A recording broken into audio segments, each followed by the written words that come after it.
co-founder of Conservatives Against Racism for Equality, Daniel Kawczynski, Conservative MP for Shrewsbury and Atcham, Miatta Fahnbulleh, Chief Executive of the New Economics Foundation, and Wendy Chamberlain, Lib Dem MP for North East Fife, and also the party's Chief Whip and DWP spokesperson. Lots to talk about tonight. Really interested to see what you want to ask our panel about. 0345 6060 973. You can text your question to 84850 and do watch us on Global Player. Call 0345 6060 973. Tweet at LBC. Text 84850. Cross question with Iain Dale. This is LBC. Well, welcome to you all. Let's go to our first call. It's from Margaret in Widnes. Margaret, hi. What would you like to ask? Hello there. Good evening. I've just got one question, please. And my question is very, very simple. What Prime Minister would agree a deal with Rwanda without first of all considering the consequences of the ECHR law? Daniel Kawczynski, let's come to you first. Well, it was a big sigh. Yes, because last night when I heard that the European Court in Strasbourg had overturned or thwarted the will of the British people, the will of Parliament, and overturned basically the rulings of the High Court, the Court of Appeal, and the Supreme Court, I was very, very shocked and very worried. Did it do that, though? Because it hasn't said that this policy is wrong. It hasn't said that deportations can't happen. The cases were, I think, about 2 individual people. It wasn't on the general policy. Yes, but I think most maritime law is predicated on English law. Many financial centres around the world use English law. A lot of international arbitration is brought to London for arbitration, basically, because of the confidence in English law. And so why is it that we have a system now where our Supreme Court decisions can be overturned by a foreign court like this? This is why I said to Liz Truss this evening, the time, and by the way, when I raised it on the floor of the House, the jeering from the Labour benches was something absolutely extraordinary. It's almost as if they won't even tolerate a debate on this issue. But when you think that this convention was set up in the 1950s, surely now that we are outside of the European Union and free to do some of these things, surely now the time has come to have a British Bill of Rights rather than following this foreign court. But if there was a British Bill of Rights, and this has been debated in Conservative Party circles for several years now, if there was, how could the caller that we had in the last hour be confident that it would effectively not only replicate the European Convention on Human Rights, but maybe even tighten it up a little bit? Because she was saying, well, I don't trust this government to do anything that they say. So Boris Johnson could look into a camera and say, well, this is actually going to be tougher than the European Convention on Human Rights, and she wouldn't believe him. Well, I would go back to what I said earlier, which is the fact that I think we ought to now have confidence in the Supreme Court. I think we are mature enough as a democracy to have a level of confidence in our own judicial process, in our judges, in their transparency and accountability, and in their ability to follow the rule of law. And if, I say, 3 courts in this country, the High Court, the Court of Appeal, and the Supreme Court, all give the green light for this flight to take off, it is really, really dangerous, I think. And I'm really fearful of the fact that we still live in the situation where this foreign court can overturn. And we should have a debate, and I'm glad you're raising this, because it should be the people themselves who decide, not Labour politicians or Conservative politicians. People themselves should decide. Now, out of the European Union, should we have a debate in this country as to what is the supremacy of law and who prescribes it? Are you comfortable, though, if we did leave the European Convention, are you comfortable that we would be joining Belarus and Russia as the only European countries not to be members of it? Well, there are countries that are members of it that have very poor human rights records, allegedly, such as Turkey. So being a member of this organisation isn't necessarily an attribute of having a clean bill of health. Wendy Chamberlain for the Lib Dems. Well, I wasn't in Parliament between 2017 and 2019 when Brexit was ongoing, but I think I've got a better. Very lucky. Well, I think I might have a better understanding of what the situation is here than Daniel, who was. And let's just be quite clear: the European Convention on Human Rights has nothing to do with the European Union, nothing at all. What I would say in response to he suggested it in the answer that he gave, because he said a foreign court. It's not about the European Court of Human Rights is as a result of the convention, and so all the countries who ascribe to the convention are part of it, so it's not a foreign court. That's what I would contest. To go back to Margaret's question, I do think that this has been a deeply cynical ploy by the government, wasting taxpayers' money. The Refugees Council is predicting that this policy will cost £1.4 billion.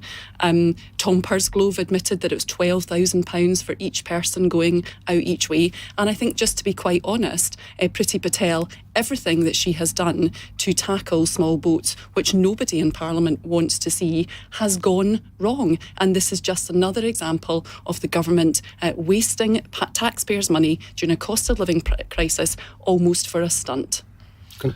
Can I just very briefly? The main, we keep saying to the Lib Dems and Labour, OK, if you don't like our policy, come up with an alternative. And so far, the only thing that we've heard from Sir Keir is, well, we would negotiate better with the French. Even when we were in the European Union and giving the French a lot of money, they were still not dealing with the situation. And as long as we have Schengen in the European Union, and this is the fault of the European Union, because the European Union have created Schengen, which means there are no controls on any of the borders. So the gentleman who came from Iraq has crossed 9 separate borders across our continent without a single check in the back of the lorry. But if we were still in the European Union, we could influence Schengen, but we've left, so we can't. But we weren't able to influence it when we were there. And we weren't in it. And we weren't able to influence the French either. They took our money, but they refused to deal with the problem. Miatta Fahnbulleh, the question, let's remind ourselves of Margaret's question, why did Boris Johnson make a deal with Rwanda without considering the effects of the ECHR in advance? Because he came up with a half-baked policy that isn't thought through, that isn't workable, and I think is a stunt. I don't think this is aimed at trying to solve the problem. I think everyone agrees that there's a problem of crossings that is very dangerous and precarious, and that needs to stop. But most experts will tell you that the answer to that is to create more safe and legal routes. You create safe and legal routes, people would never choose to make that precarious journey. The government doesn't want to do that, but it does want to come up with a half-baked policy that, as you said, is ridiculously expensive, but also is actually immoral. And it completely negates our responsibilities that we signed up to under the Geneva Convention, that we all have a responsibility to deal with refugees. And we're in a world where we've got 26 million refugees. 86% of them, by the way, are in developing countries that don't have the resources or the funding or any of the riches that we do to accommodate that number. So there is, for me, a global responsibility that we, and yes, others in Europe have, and we should be taking that seriously and trying to find proper solutions, not playing politics and games with the lives of very vulnerable people who have gone and endured through the worst plights possible. Why do you think it is? We haven't got a Labour MP on the panel this evening, so you're the nearest that we've got. Oh, dear. Thank you very much. Why is it that Sir Keir Starmer's spokesman this afternoon could not say that they would reverse this policy if they got into government? I found that absolutely incredible. As did I. And I hope they come out and say that they would, because it's not a workable policy, but it's not a moral policy either.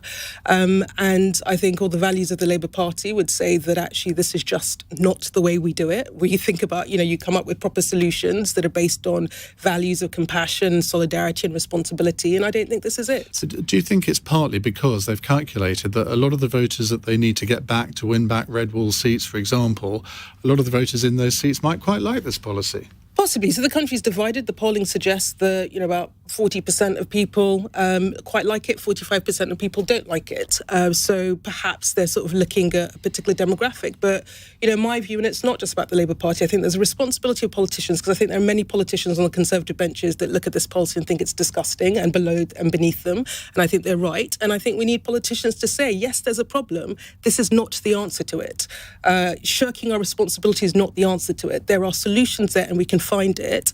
And I hope we have politicians from across the aisle that are as brave as our lawyers and our judges in saying, actually, this isn't right and there's a better way. Well, the judges in this country have said no problem. Well, they haven't ruled on the actual policy. They haven't ruled on the policy. We'll see what they comes said out of that it. it's perfectly okay for the flight to take off.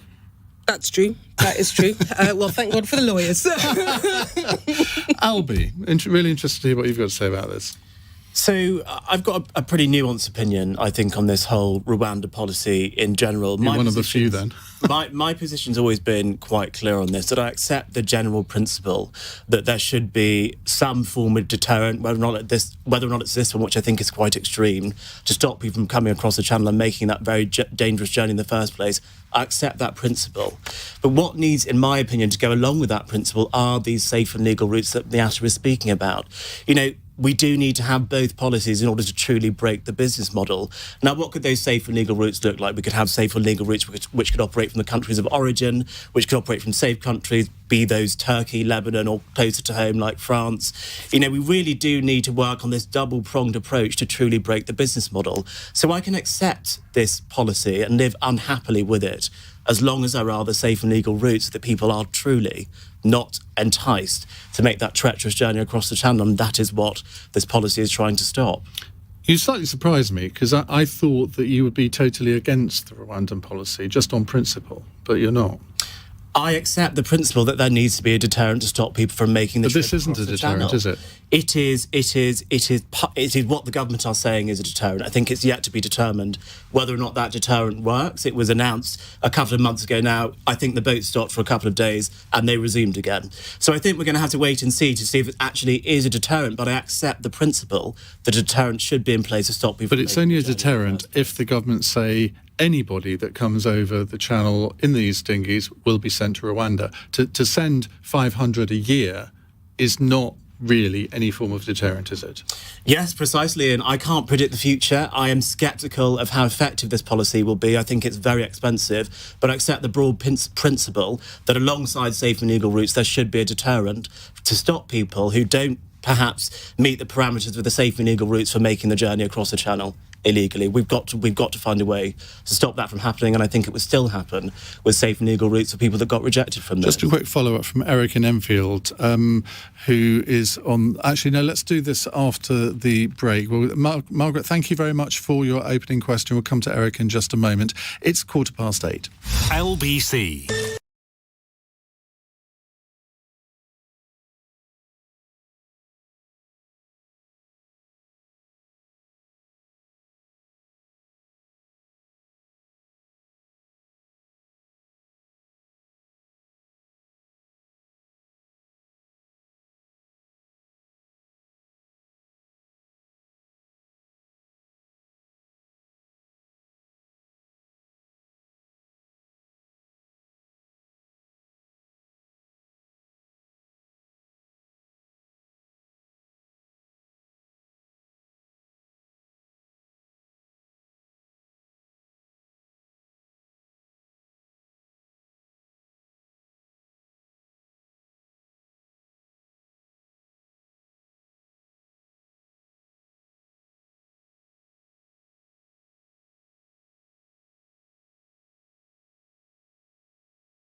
Leading Britain's conversation. Cross Question with Iain Dale. Tweet at LBC. 18 minutes past 8 on LBC. Wendy, Chamberlain from the Lib Dems, Miatta Fahnbulleh from the New Economics Foundation, Daniel Kawczynski, Conservative MP for Shrewsbury and Atcham, and Albie Amankona from Conservatives Against Racism for Equality. They're here answering your questions. Lots and lots of questions on Rwanda. We're going to take another one in a moment, but I would like to spend maybe the second half of the programme on some different issues. I'm sure you can think of some. Lord Geit's resignation might be one that you might want to ask about. 0345 6060 973. Or something completely unrelated to the news agenda. It's up to you. Eric's in Enfield. Hello, Eric. Good evening, panel. Good evening, guys. Hope you're all well. Hi. So, okay, well, I know the answer for this because I know a few of my friends are going back to the Tories, but I want to ask a question, quite a straightforward question. Is the Rwanda a political stunt to win back the Tory voters? A political stunt? Politicians doing stunts? I mean, surely not. The Lib Dems would never engage in that sort of thing, would they, Wendy? No, never. But no, I think I've already answered Eric's question. And yes, I'm fine, thanks, and hope you are too, in terms of it does feel like a very cynical stunt. It does almost feel like exactly the outcome the government wanted was last night's flight to not take off and nobody to be on it, because we saw, Priti Patel's performance in the House of Commons today. And as I've said already, if you look at all the things that have happened from a Home Office perspective, and obviously Rwanda, what they're doing in relation to Rwanda is just one thing. We had the debate yesterday in relation to passport backlog. I've effectively still got a caseworker working full-time in Ukraine. Everything the Home Office touches goes wrong. So this stunt might actually be the only thing that has potentially gone right for them. I'll come back to again. It's a waste of taxpayers' money. Do you genuinely believe that they've spent £500,000 chartering this massive Spanish 767 jet? Do you really believe that they've done this knowing full well that it would never take off, just as a political stunt? Well, I think it's interesting that, as Miatta rightly said, that they haven't actually had a ruling to say whether the Rwanda policy itself is legal or not. So I think it's quite interesting that they've chosen to move forward with the policy without having that sure legal footing. And that comes back to, again, the fact that this is a waste of taxpayers' money at a very time where, from a cost of living crisis, people could be doing with more money in their pockets, as opposed to trying to send people abroad in a policy that was a no-go from the start. Albie? Do I think this is a publicity stunt? I think it's certainly got people talking about immigration again. And I think the situation that the government has found themselves in today, where we're having Tory MPs talking about withdrawing out of a foreign court that actually we helped establish, by the way, Winston Churchill, David Maxwell Fife, who went on to be a Conservative Home Secretary, were some of the people who actually signed us up to the Council of Europe back in 1949. And one, the Home Secretary that wasn't too keen on human rights for certain communities either. Well, precisely. But the point is, this is something which we have been part of for since 1949, and I think it's put the government in a fortunate position of Britain versus Europe and rehashing that debate over and over again. Do I think it was intentional? No, I don't think it was intentional, but I think the government has certainly found themselves in a convenient position back on that 2019 footing that served us very well at the general election. Miatta? Yeah, look, I think it is a political stunt. I think, it was first conceived in order to give the government something to say on immigration and crossings that they were failing to provide a proper response to. I think it then, if you like, got escalated because it was a way to distract from Boris Johnson's leadership woes. And actually, since that confidence vote, there has been just a swathe of nonsense coming out of the government. Apologies, but that's how I see it, because it gets people talking, and it gets people talking about anything other than the fact that the economy is tanking, and there are clearly problems within the Conservative Party, and I think that's the purpose it's serving. And I think it's, just very tragic that the country that was always standing on the international stage as a leader, that helped, craft the European Convention on Human Rights, have always wanted to stand up for the rule of law, is in the position where we're contemplating leaving. I think it's so grubby. I think it's grubby, and I think it's beneath us. It's interesting when you say that it distracts from other issues, because you mentioned the cost of living crisis, and I'm looking at my switchboard here, not a single call on anything to do with the cost of living crisis. So, Daniel, from that point of view, you could say it's a stunt. Well, it's worked rather well. Well, can I just say how fundamentally and passionately I disagree with Miatta on some of the things that she said. And, of course, we should celebrate the fact that the United Kingdom is an extremely generous host for many, many asylum seekers from around the world, whether it's Iraq, Syria, Hong Kong, or many other jurisdictions, and we should celebrate that. But I want to get to a stage, and at every one of the last 5 elections I've campaigned in, immigration has been in the top 3 or 4 issues. I want to get to the stage where we get rid of immigration as one of the key issues of debate at a general election, because people are focusing on the day-to-day things that matter to them, like schools and hospitals.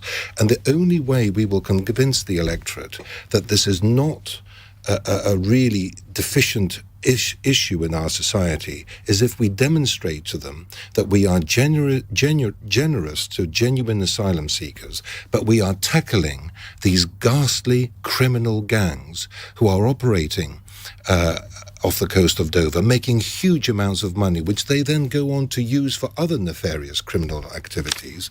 And no other party has come up with a solution as to how we stop them. We can't send boats out to literally, apparently, to try to prevent them from coming in, because if we caused an accident and somebody died, that would cause a cataclysm and a crisis. So the options available to the government are very, very limited. And I really object to the sort of insinuation that Rwanda, somehow this African country, is incapable of being able to process this system for us. I take those criticisms the problem is very, very racist. The problem is it's not processing, it is processing and then you stay in Rwanda. What kind of asylum policy is that? Later this year.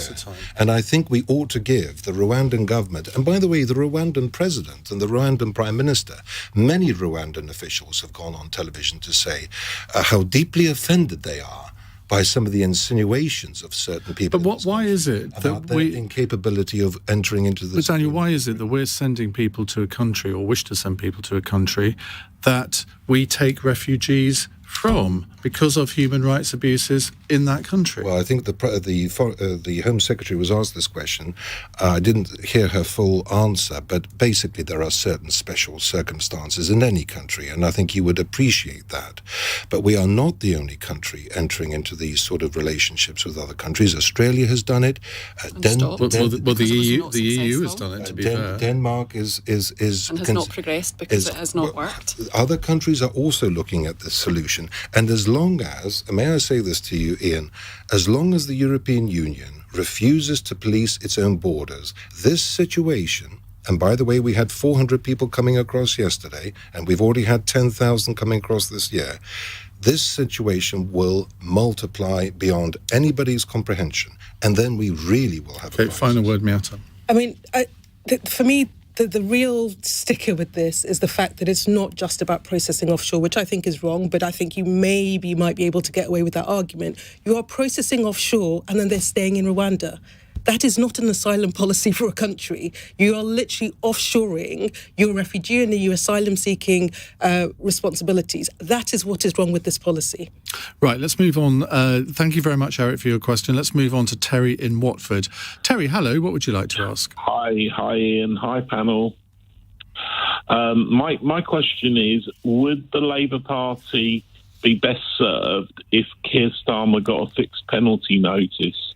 Do you want me to expand on my thinking on this? I think we can probably understand your reasoning on that. I'll come back to you after we've heard from our panel. Albie, Amankona.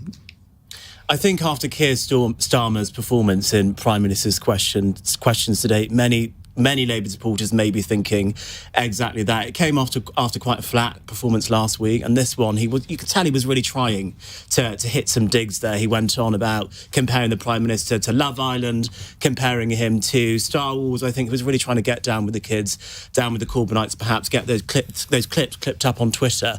But ultimately, I don't really think he hit that many nails in the coffin for Boris Johnson. Labour are really only, between 6 and 10 points ahead in the polls. This is not the same as Tony Blair versus John Major in the 1990s. I remember I look back at some of those videos on YouTube and think, what a political operator Tony Blair was. Keir Starmer is not that calibre of politician, so maybe Labour would be better off without him. Miatta. Well, look, I think the most important thing is that he said he would resign if he did get a fixed penalty notice. I think that is a question of integrity.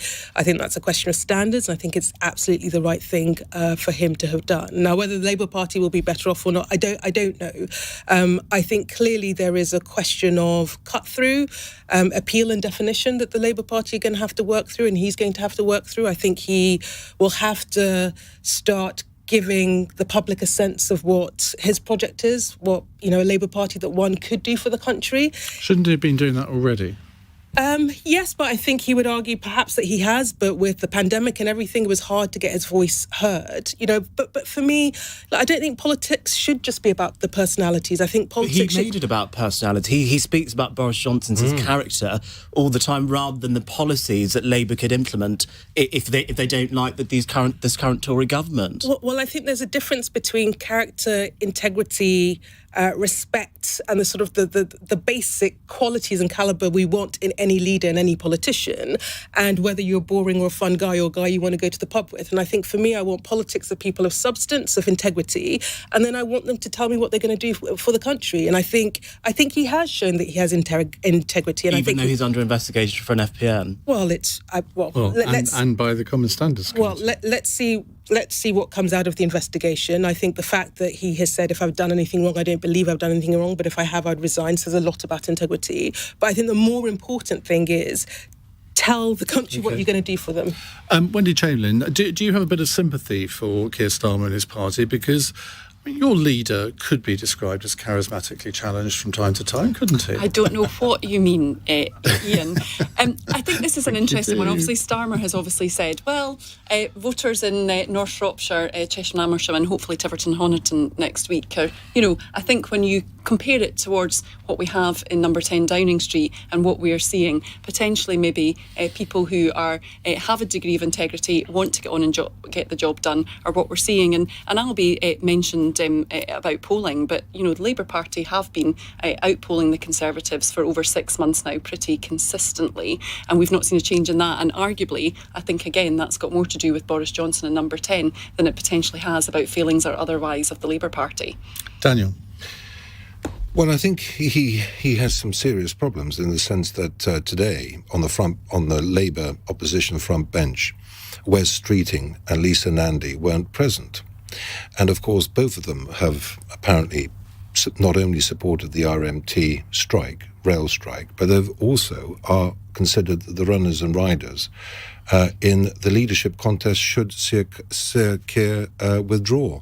And also his deputy has said publicly that he needs to put more welly into his performances. Well, those are sort of conversations that you would normally expect to take place behind closed doors. Well, I heard her say that, and you have to, and the context in which she said it was a light-hearted remark, and yet you're quoting it as if it was a serious bit of criticism of him. Well, I think if you are working in tandem, cheek by jowl with your leader, you've got to be very, very careful about these comments. But the rumours going round in the tea room is that Wes Streeting and Lisa Nandy and all the others have got their campaigns ready to go, because many people don't think that he's going to be able to survive. Now, I have nothing against him personally, but I don't know whether he is really the sort of inherent politician that can win a general election, that can resonate with these red wall seats. And I disagree with the point about the opinion polls.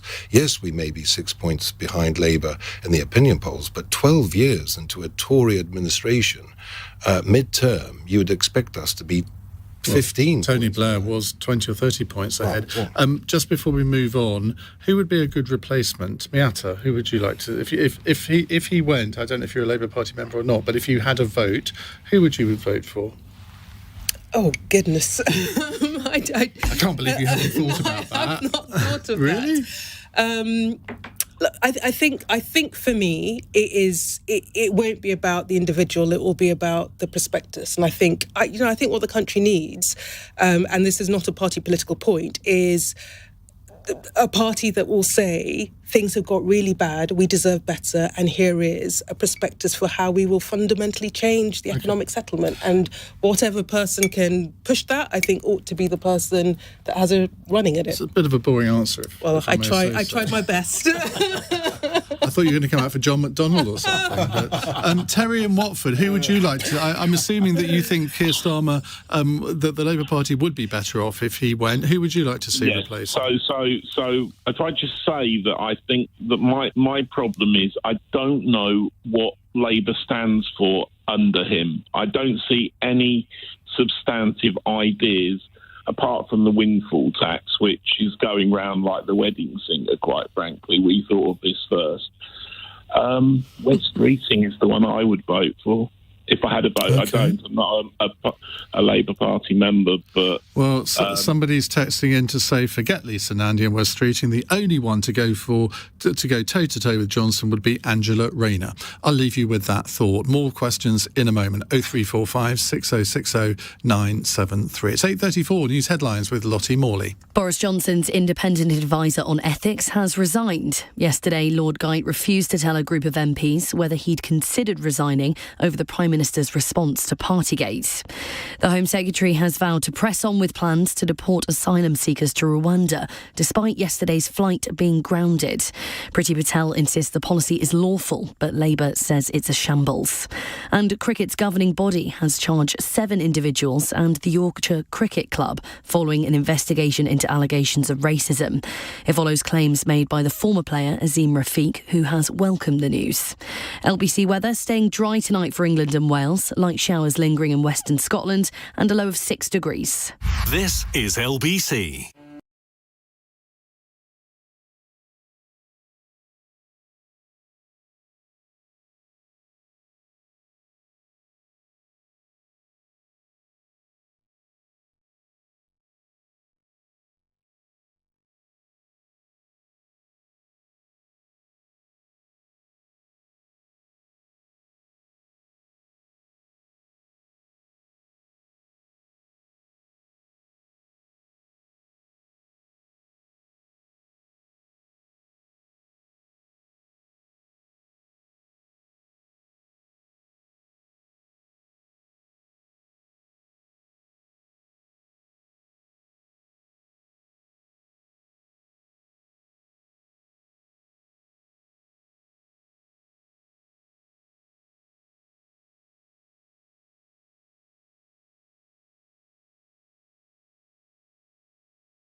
Cross Question with Iain Dale on LBC. 8:36. I love it when someone texts in to say, don't read my last 2 texts, please, because it then makes me want to look at what they actually were. Right, we have Wendy Chamberlain, Lib Dem MP for North East Fife and the party's chief whip and DWP spokesperson. You got 3 jobs there. It's more than George Osborne. Miatta Fahnbulleh is chief executive of the New Economics Foundation. What other jobs have you got then? I'm deputy leader of the Liberal Democrats in Scotland. That must be a challenging one. Daniel Kawczynski is Conservative MP for Shrewsbury and Atcham, and Albie Amankona is co-founder of Conservatives Against Racism for Equality. Naveed is in Glasgow. Hello, Naveed. Hi, good evening, everyone. My question is a very simple one. Why is Westminster afraid of Scotland voting for or against independence? You mean effectively, why is the government so reluctant to say, yes, there will be a referendum, I guess? That's the subtext, isn't it? Yes, pretty much, yes. Yeah. Well, as the only Scot on the panel tonight, I'm a quarter Scottish, yes. But I don't want to answer the question, so I'm going to hand it over to you, Wendy. Thank you very much, Ian. Look, I was elected in 2019 in North East Fife on a platform that now is not the time for a Scottish independence referendum, and I fail to see how after COVID pandemic and war in Ukraine and all the other things going on that it's the right time. And the fact of the matter is the Scottish public largely agree in that there is support for an independence referendum in the next 5 years, but not to Nicola Sturgeon's timetable as she laid out yesterday. And my thoughts are that actually the Scottish and UK governments have more similarities than they like to think they do, because it was interesting yesterday that Alison Johnson, the presiding officer in the Scottish Parliament, censured the Scottish government for making this announcement to the media before they made it in Parliament. And I think we've seen that happen in Westminster on quite a number of occasions. And, Nicola Sturgeon has also said that Scotland is a nation in waiting. Yeah, it's waiting for ambulances, it's waiting for NHS waiting lists, it's waiting for ferries. I really want the Scottish Government to focus on getting the job done, the devolved issues done, so that I can focus in Westminster on those reserved areas. But do you accept the principle that the SNP have won election after election? They nearly got a majority of seats in the Scottish Parliament this time, with the Greens, who are also pro-independence. They have a majority, a very small one. Surely, just from a democratic point of view, they have won the argument that there should be another referendum. And what I'm saying is it's not to the timetable, because the Scottish... Do you accept the principle that there should be one, do you? Well, I think we all accept that at some point in the future it is appropriate to ask that question again. In 2014 it was said it was once in a generation. I'm not quite convinced that 8 years matches No, but that. Things have changed. They will say, well, we didn't know that we were going to leave the European Union then. Scotland voted against doing that.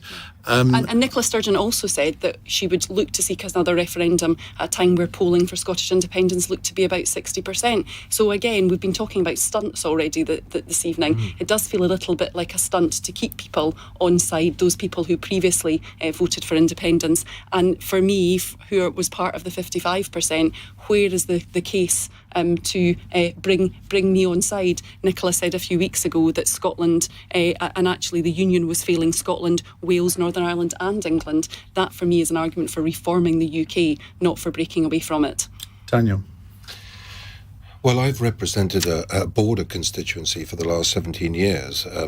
My constituency actually ends on the Welsh-English border. And of course, since Mr. Blair introduced the Parliament, the separate parliaments in Wales and Scotland, we've seen an increase of divergence between London and Cardiff and London and Edinburgh.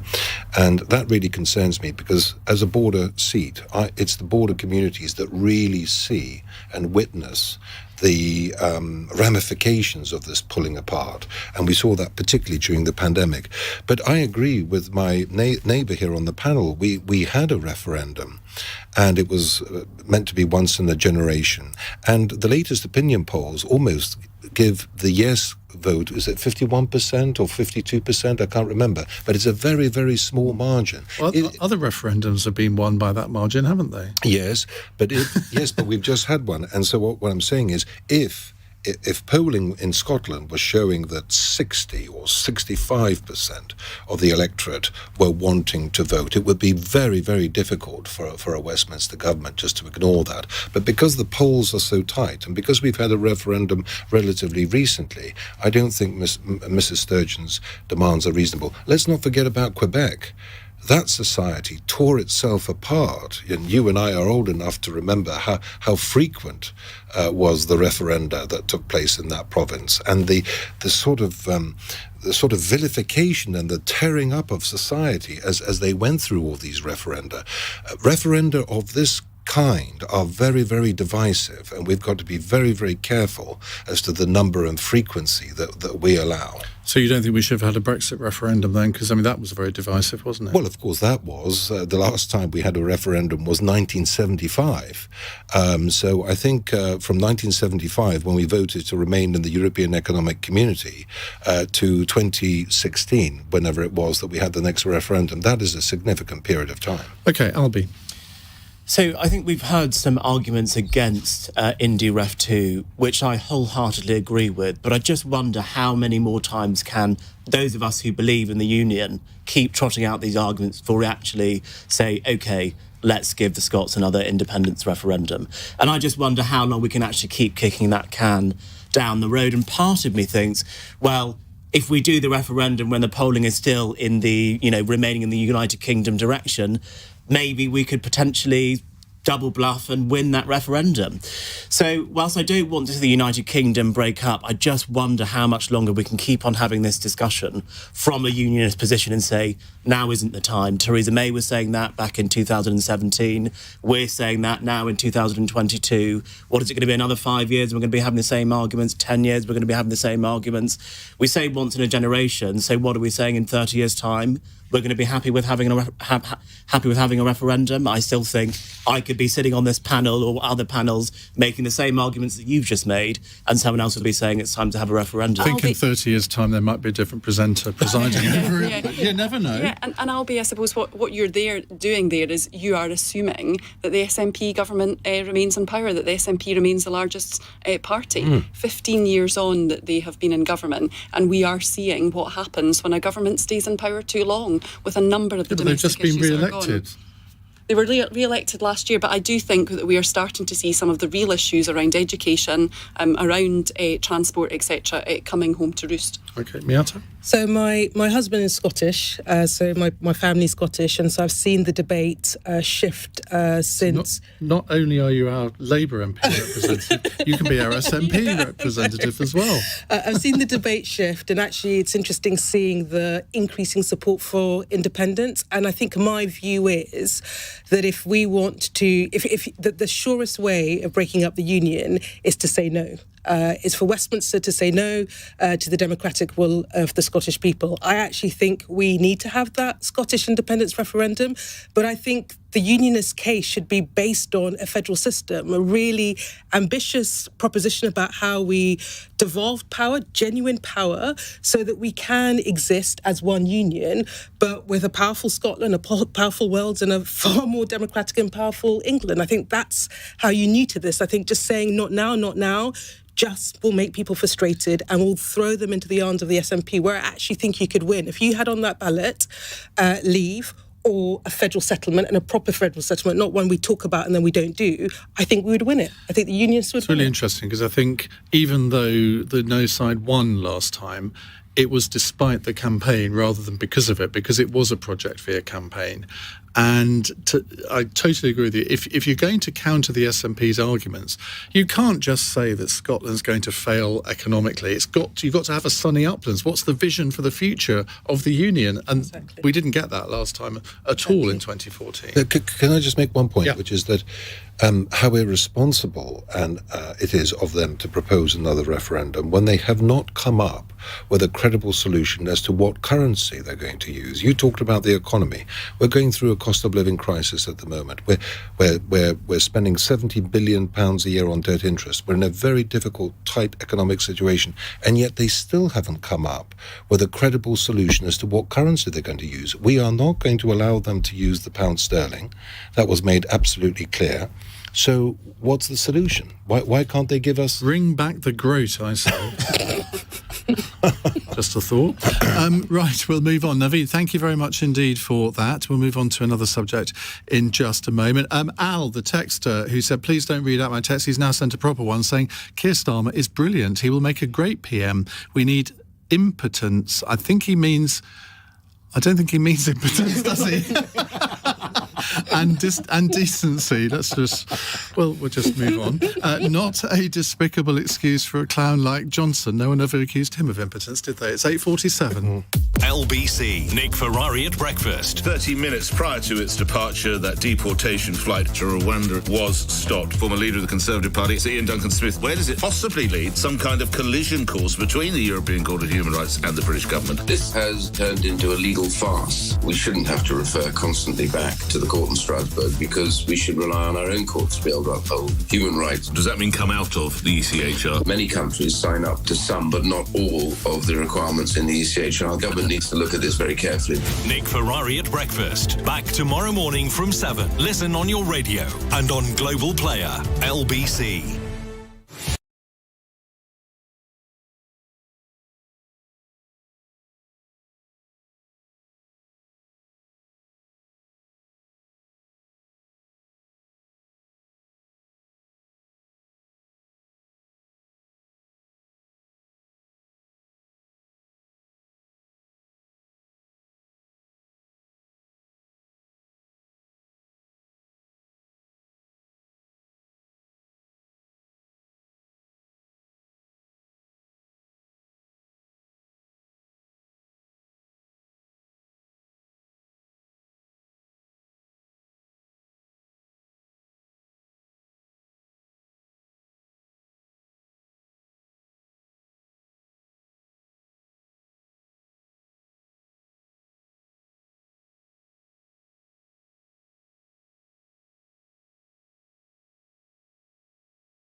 Cross Question with Iain Dale on LBC. Call 0345 6060 973.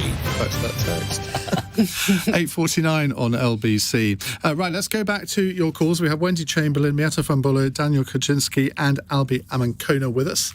Ian is in Harefield. Hello, Ian. Hello, Ian. Great programme as always.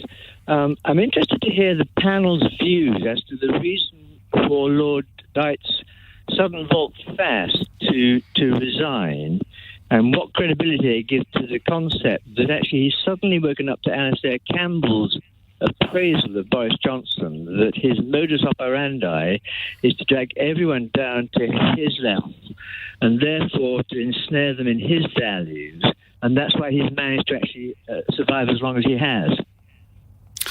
Really interesting question. Just to bring our listeners up to date, in case you've been out this afternoon, this evening, Lord Geidt, the Prime Minister's ethics advisor, has resigned tonight in a one-line statement. Nobody quite understands why, because he was appearing before a select committee, I think, was it yesterday or in the last couple of days? It's, I think, going to be all over the newspaper front pages tomorrow. So is Alistair Campbell correct in his summation of Boris Johnson? He drags everyone down into the gutter with him. Albie. What do I think of this? I think that the resignation of Lord Geidt, had it happened before the confidence vote, I think it would have been a much bigger issue than it happening now. And I think if you'd have asked the Prime Minister, when do I want Lord Geidt to resign, he probably would have said today. You know, when there's all of this awful news going on about the Rwanda policy, and he really wants to move the story on from that. As you say, tomorrow the front pages, hopefully, probably will all be about Lord Geidt. So I don't think politically, in terms of it being a danger point to the Prime Minister, it's that big of a danger point. Now, having said that, the Prime Minister's ethics advisor resigning for the second time, or was it the third time? Second, I think. Second time, shows, I think, a problem in that there is clearly a situation in number 10 where multiple ethics ministers do not feel that their positions are tenable. And who is going to take up this role after Lord Geit has gone and after the last ethics advisor left, after the advice that they gave about Priti Patel was ignored? Miatta. Yeah, look, I think it was probably the right thing to do. I think probably he just searched his conscience and, most of the country have made up their mind that the Prime Minister lied over the parties, lied to the country, lied to Parliament. I suspect Lord Geit knew this. I think he's probably been wrestling with his conscience. And I think probably the thing, I'm speculating, I have no idea why he's resigned, but I think probably the thing that stuck is just the lack of contrition. You do not get a sense that this Prime Minister is that bothered about the fact that he lied and he's got away with it. And I think probably if you're a person of any honour or integrity, if you take the roles that you do with any seriousness, it's quite hard to make your peace with just turning a blind eye to that. Daniel, why do you think he's gone now? Because it does seem very odd timing, because he issued his report on a day when it took people by surprise, I think. I can't remember why people were so surprised it was that day. And he challenged the Prime Minister to write a letter back to him explaining his conduct. And the Prime Minister did that, and you'd have thought, well, that was the end of it. And we're now, a week or two later, and he's quit. It doesn't really add up, does it? Well, I can't speak for him, and I don't know what's going on in his mind. But what I would say is this. The way I look at the Prime Minister is through the cabinet. We have a system here of cabinet government. Those, 25, 26, 27 men and women who sit around the cabinet table running this country. Nodding. No, not nodding. Collectively make decision-making. And they are the ones who are most closely associated with the Prime Minister, how he works, how he operates, how he manages cabinet, and how he fulfills his role as Prime Minister. There hasn't been a single resignation from the cabinet. And so as a backbencher, inherently, you look towards the cabinet for a certain guidance as to whether or not you ought to have confidence in the Prime Minister. So I think that is very telling. The other thing is, and I disagree again with Miatta, she's already judged the Prime Minister as having lied to Parliament. Well, I would like to ask her to just allow the full process of the House of Commons to take place.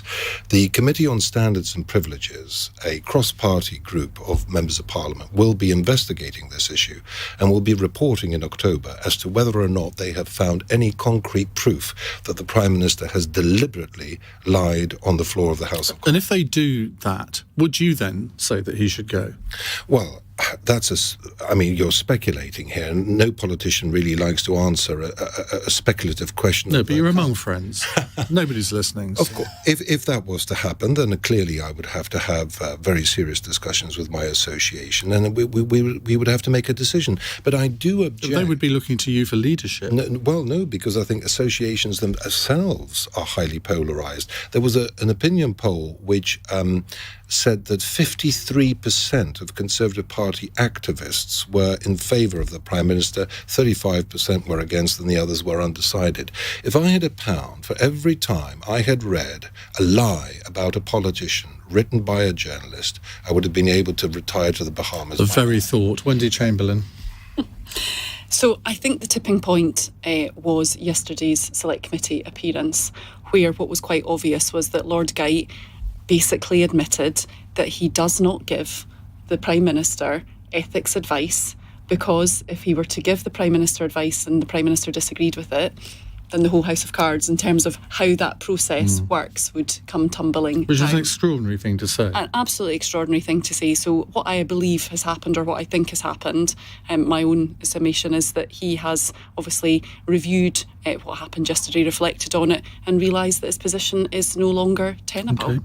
Iain, thank you for that. Just time to fit one more question in from Kieran in Cork. Hello, Kieran. Hi, Iain. How are you?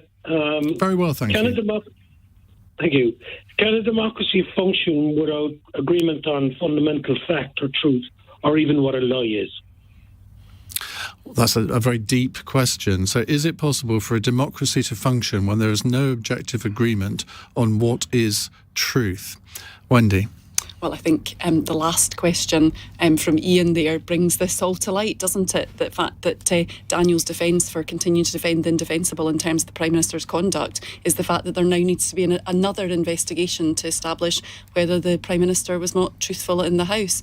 And yes, I think it is very difficult. As I said, I was elected in 2019. I firmly believe the vast majority of MPs who come to Parliament do so because they want to make a difference, and there is no doubt that what we have seen from this government and this Prime Minister in the last few months, it denigrates us all, and as a result it denigrates democracy.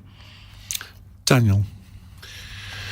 Well, I think it plays into the general malaise that we have in this country with regards to politics and the cynicism that exists towards politicians, which is, something that saddens me greatly as somebody who's been a politician for the last 17 years, as somebody who sees the tremendous work that goes on in the House of Commons.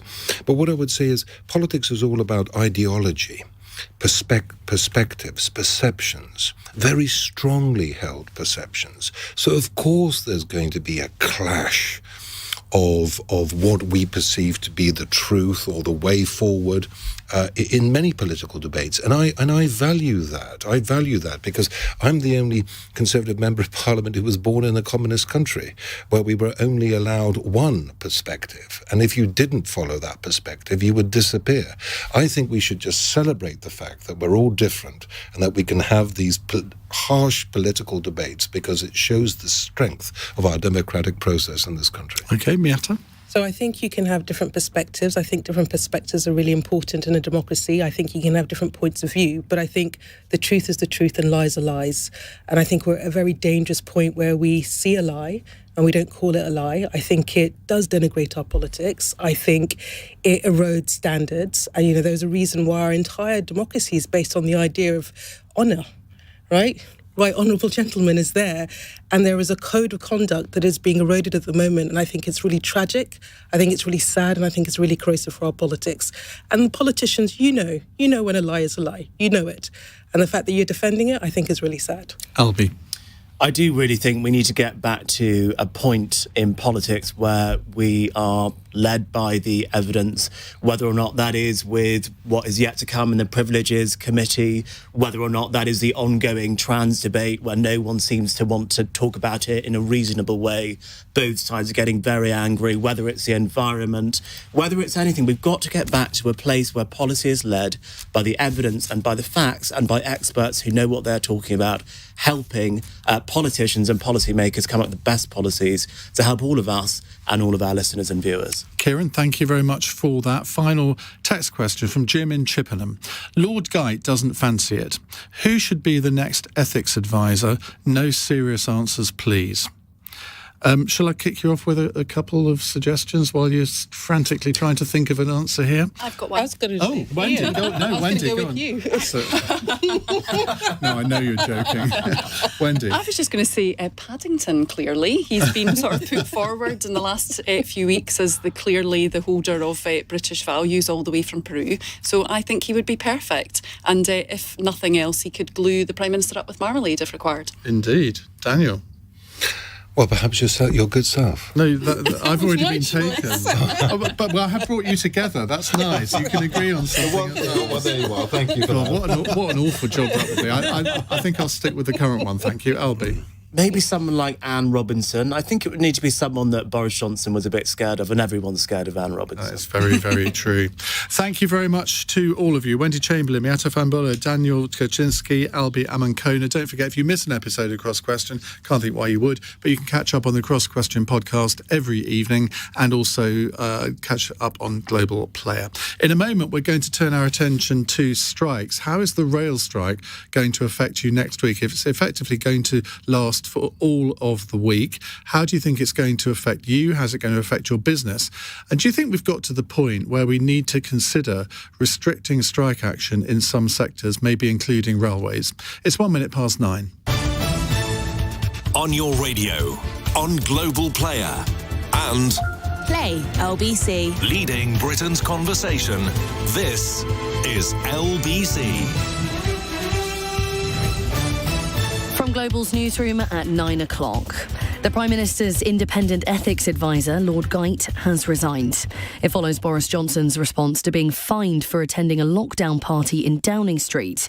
Our political correspondent, Ollie Barrett, says Lord Geidt had said he wasn't going to resign. The timing is particularly interesting, not least because on Tuesday, just yesterday, Lord Geidt was being questioned by MPs. He was talking to a committee of MPs in Westminster looking into standards in public life, and